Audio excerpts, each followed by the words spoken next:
In 2012, 3.6 billion tons of cement were produced worldwide.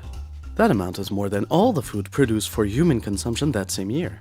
We mix most of the cement with about 22 billion tons of aggregates and 2.5 billion tons of water. This makes concrete the product most consumed by humans. We use it to build homes, bridges, and other infrastructure we use every day.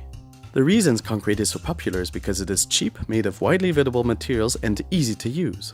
But the global demand for concrete requires huge amounts of resources. And we are going to need even more. By 2050, the cement consumption is expected to double.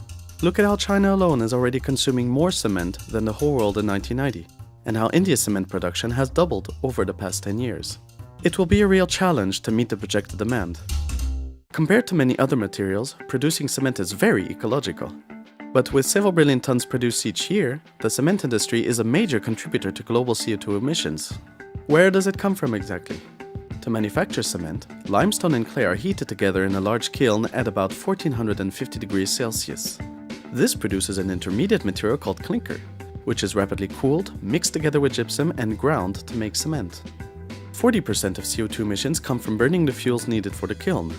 The efficiency of this manufacturing process is already optimized in most modern cement plants. But we can act on the 60 remaining percent of CO2 emissions which come straight from the decomposition of the limestone. How, you ask? We can substitute part of this clinker by less CO2-intensive materials, called supplementary cementitious materials. We often throw in waste materials from other industries. For example, blast furnace slag from steel plants or fly ashes from coal-fired power plants. What you get is a blended cement. Sadly, there are not enough substitute materials for everyone. So what other substitutes can we use? When calcined at a temperature of only 800 degrees Celsius, clay becomes reactive and can be used as a replacement material. We can also add limestone without any heating. Simply grind it and voila!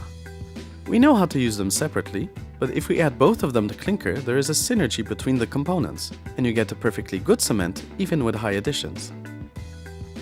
This is where LC3 comes in. LC3 stands for Limestone Calcined Clay Cement. It is a special blend composed of 50% clinker, 30% calcined clay, and 15% ground limestone. With 50% of replacement, we can double the production of cement with the same amount of clinker. Better yet, we can use limestone and clay of lower grade normally discarded by industries. No precious agricultural soil or topsoil will be used. Also, clays are abundantly available in regions where the highest cement consumption is expected. LC3 aims to provide local solutions to the global demand.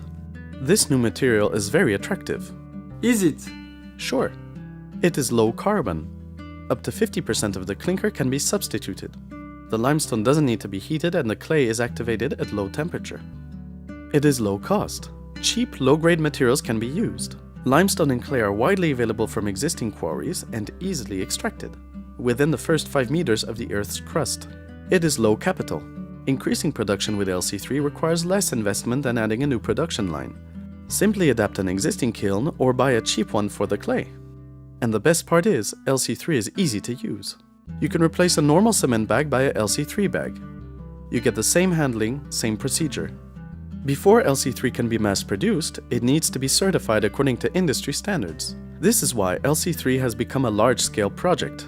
With scientific partners in Switzerland, India, and Cuba, many industrial partners around the globe, and the support of the SDC. Given the great advantages of LC3, we have the full support from the industry to show its easy handling, its easy casting, its strength, and its durability. As a group, we are all working full speed to make cement more sustainable. And as always, Thanks for watching.